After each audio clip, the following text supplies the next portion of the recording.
channel. Happy New Year to you all. So it has been a little while since I have posted a new video, and that's because it's been Christmas and New Year, and I did want to spend that time with my family and my friends, and I also wanted to take some time out for myself. Now I did want to film today's video last week, but unfortunately I was ill, but I am feeling much better now and I'm excited to get started on my plans for the new year. So in today's video I'm going to be talking about setting and reaching your goals for 2019. I'm going to show you how I like to plan and prep for the new year. So I love to create new goals and I love a fresh start, but I also know how difficult it can be to keep it up. So I'm going to show you how I like to set my goals and also how I like to achieve them. So January always used to be a really stressful time for me. You know, trying to get the kids back into a routine, the family back into a routine after being off at Christmas, and then I was trying to introduce all the new goals and all the new changes that I planned for myself. It was just too much.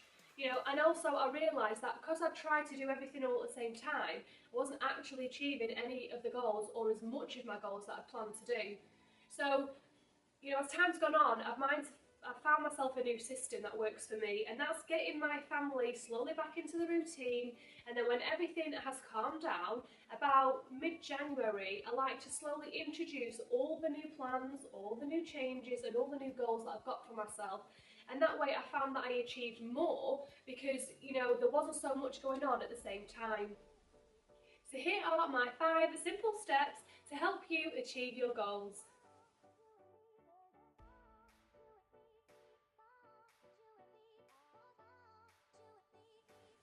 So step number 1 is to set your goals. Think about what you're aiming for, what you want to change, what goals you have for the new year.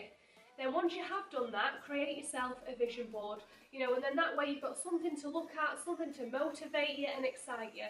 I love to have something in front of me to remind me of what I'm trying to achieve.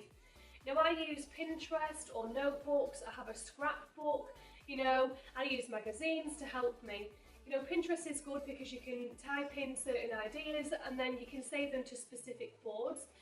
Or if I'm reading through magazines and I see a certain pair of shoes or an outfit or home decor, you know, I can cut them out and put them in my scrapbook and then they're there for me to see. Now, when I've done that, you know, I like to write my exact goals. So if you want to lose weight, don't just put, oh, I want to lose weight, put how you're going to lose weight. You know, if you want to be on time, right, I want to be on time and this is how I'm going to achieve it. I feel if you write your exact goals and you have a plan, you'll definitely find things are going to fall into place easier for you. Another bit is don't aim too high. Don't set yourself, you know, a really unrealistic goal, because if you do that, then you're going to find that you're failing all the time and it's just not going to make you feel good about yourself. Try and set yourself a realistic goal. So if you want to lose weight, don't say, oh, I want to use X amount of stone. You know, say I want to lose half a stone. Then I want to lose another half. And then that way, you know, you're feeling like you are achieving as you're going along, rather than setting yourself a massive goal and then failing. Step number 2, plan your goals. So now we know what you want to do, and now you've got your motivation, let's work on a plan on how to get there. So for instance, if this year your goal is to declutter the house, let's not just say it, let's write a plan on how to do it. And then that way, if you have a plan in front of you, you're more likely to, you know, follow through. So again, if you want to save money, don't just say, I want to save money. Write a plan of how much and how you intend on doing it. You know, you can do that for everything. As long as you have a plan set in place of how you want to achieve your goals, you are more likely to get that done. I also find that writing notes to help me remind me about those goals, whether it be in my phone or my diary or notepad. If you're writing things down and you've got your plan there in front of you, you know, it's a constant reminder and a good motivation to keep on going. Step 3, declutter. Declutter your life, declutter your home. If it doesn't make you happy in your life, get rid of it. What's the point in keeping it around? Whether it be work or friends or family, anything that makes you unhappy, you don't need it, so get rid. The same in your house, declutter your home. If you are keeping things just in case, or you know, you've got things that you don't need, a messy house is stressful. To me, a clear house is a clear mind. So at the beginning of every year, I like to plan a day where my husband takes the children out and it's just me at home. And I go through the house top to bottom. Every single room I will go in and go through it all. I will get rid of things that I am keeping just in case, clothes that we don't wear, toys the children have outgrown, food that's out of date. Anything that I don't need and I don't use goes. I either donate it or I bin it. And I feel that, if I stay on top of that as well, it gives me a fresh start at the beginning of each year and it makes things easier. It keeps me focused on what I want to do. And I make sure that I keep on top of it so that it doesn't get stressful. If you leave things and things become untidy, it's easy to get back into bad habits and bad routines. And then again, you find yourself so stressful because everything's just messy. So at the end of each day, the children are in bed, and before I go to bed, I go through each room in the house and I put away things, like the remotes will go back in the cupboard, I tidy up the couch, I go make sure that there's no pots in the kitchen, make sure that the children's room are tidied. And then that way, when I get up at the beginning of each morning, it's a fresh start, there's no clutter, and I am ready to go. Step number 4, don't be so hard on yourself. Life is hard. Try not to put so much pressure on yourself all of the time. I worry about whether I'm a good wife or a good mum or, a good friend. I worry all the time and I'm constantly hard on myself. And, I think to myself, why do I criticise myself all the time? If one of my friends came to me and said, that they were worried about things, I wouldn't stand there and criticise them. I would help them. And the same should apply for yourself. Don't criticise yourself if you wouldn't say that to a friend.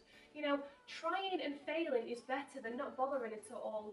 So just give yourself a lot of credit for the things that you are trying to do. You're on your own life journey, so, be kind. And don't ever compare your life to somebody else's. I used to do that all the time, but as time's gone on, I've realised that did nothing for me. It just made me miserable. I learned that actually I'm on my own timescale, I'm on my own life journey. I should never compare that to someone else's timescale or their life journey. They could be 10 years into their life journey and I'm only into 2 years of mine. So why would I compare my middle to their ending? It just doesn't help at all. So, be kind to yourself and tell yourself you're doing well. Step number 5. Find yourself a fantastic morning and evening routine, something that you can get in the rhythm and it's just a great flow, something that is good for you and for your kids. Now, mornings and evenings were very stressful in this house, so what I did is I figured out what the stressful things were, figured out what the triggers were, and I wrote myself a plan on how to help ease that. So for instance, in the morning, if we were running late, I always, stressed about it, but then actually I took time to stop and thought, right, what is making us late? So once I found that out, I then found a plan to work around it, and now mornings run smoothly. The same, in the evenings. The children have homework and I'm trying to cook tea and the children want this and my husband's asking me things. I found it stressful. So what I did was I got myself in a fantastic routine. I found out what the triggers of the stress were and I attacked it. So, I've now in a good routine of homework. So we come home, we do certain things, we have certain times for homework and we have a certain routine for bedtime, and then that way I eliminated any stress factors, anything that made the other things difficult, and things now run a lot smoothly. So find yourself a plan and find out things to make your family happy.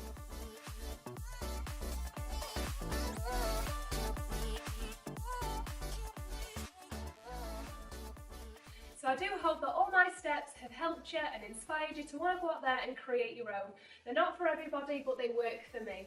So thanks so much for watching today's video, and if you have enjoyed it, do write a comment in the box below, and then I know that you've enjoyed it and I know to do more videos like it. So if you aren't already subscribed, make sure that you do so, and that way you will be notified next time I do a new video. Thank you so much for your support and I look forward to seeing you next time. Bye!